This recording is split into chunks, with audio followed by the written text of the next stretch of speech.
Hi, I'm Michael Boyancin, and I'm going to talk a little about the current book I'm working on. Um, and again, the title is Moonshot, the Gus Wagner story. And Gus Wagner was my father-in-law, my late wife's father. And originally, the family showed me the family tree. It was on a large scroll. It went back to 1500, but it was mainly focused on connecting with the American Revolution. It was done around the time of the bicentennial, 1976. So there was a lot of, American Revolution patriotism then. And and it was handwritten and done old school, no Ancestry.com. Anyhow, I picked it up and using Ancestry.com, paralleled that family tree until I knew my algorithms were correct, that I was landing on the same places that family tree was, and zoomed back to mid 200 AD to a barbarian king named Dagobert, and who was around when the Roman Empire was still quite powerful. And we're looking for famous people from there all the way forward. Meanwhile, sitting on the patio is my father-in-law flipping cheeseburgers on a charcoal barbecue grill, with his brother George. Both of them worked at Grumman. Both of them worked on the lunar lander. Now, that was how the astronauts got from the capsule down to the moon's surface. So, while we're looking for famous people, the most famous people you can imagine are right there on the patio, nonchalantly flipping burgers. My father-in-law, Gus, and his brother, George. And it's the most monumental achievement in human history, landing on the moon. Okay? I've said it before in previous videos. I'll just say it again. Now, a friend of mine, good friend, for some reason, he said, I don't know why people are so interested in airplanes. Well, let me tell you, that's a line right out of the Jodie Foster movie Contact, where she's pitching a large corporation for funding for her SETI program. But, no airplanes, no Kitty Hawk, no Wright brothers, no airplanes, no space program. So, yes, airplanes are okay.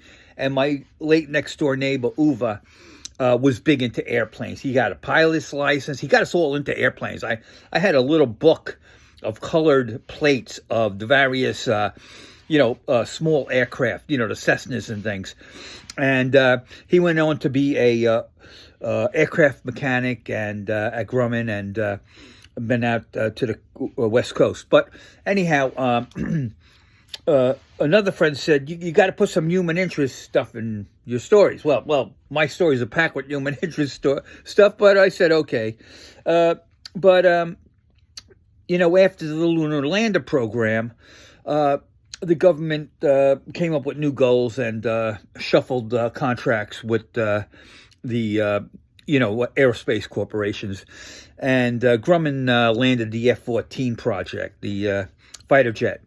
And Jeri's father was assigned to that from the lunar program, the lunar lander program. And Jeri worked there summers. And Jeri's sister Stacy tells a story that every morning as they were getting ready to go to work and out to the car, they were arguing, and they sounded like two chattering chipmunks. And what they were arguing about, nobody knows. But anyhow, they both worked there all summer, and Jeri would walk to her office underneath a giant F-14 wing, and her boss was into this guru, Buddhist guru, lama, monk, whatever, and they played Buddhist chanting all day in the office. It was the slide library, which she attributes that that's what landed her the long-time job she had at the Met, in the Met slide library. But anyhow, it's kind of ironic that here's two Buddhists doing F-14 slides, the major weapon of war, and they're chanting Buddhist chants.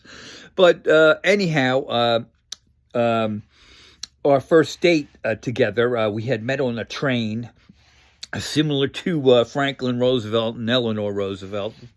And I ended up, driving out there for our first date. And I knocked on the door, and her father came to the door, took one look at me, and he got the biggest, broadest smile you ever saw. Why? Because I had very, very short punk rock hair, and I was wearing very well-polished combat boots, which was the style back then in the punk world. And so he liked what he saw. Okay, and I may be mistaken, but I could swear he had a slide rule calculator in his top shirt pocket, along with a pen protector, in true engineer fashion. He was an engineer with the Lunar program. But anyhow, Jeri comes to the door, and when I met her on the train, she had long red hair, and when she came to the door, she had long black hair. So there's the three of us looking at each other with approval, and Jeri breaks the moment by saying, "What is that?" Talking about the car I had driven. And I did the standard answer, which was straight out of the TV commercial for the car. It's a Matador.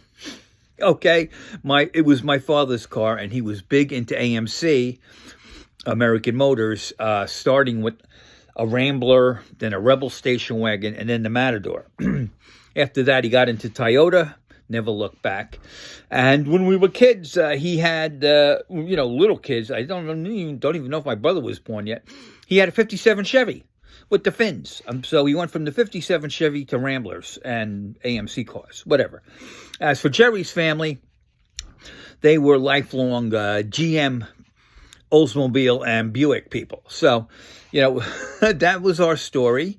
And that's kind of the stuff you'll read in this book about how people landed on the moon, how it was back then, how it was from then to now, and where we're going now, which is we're really going places real soon. Okay, hope you enjoyed the book. Happy New Year.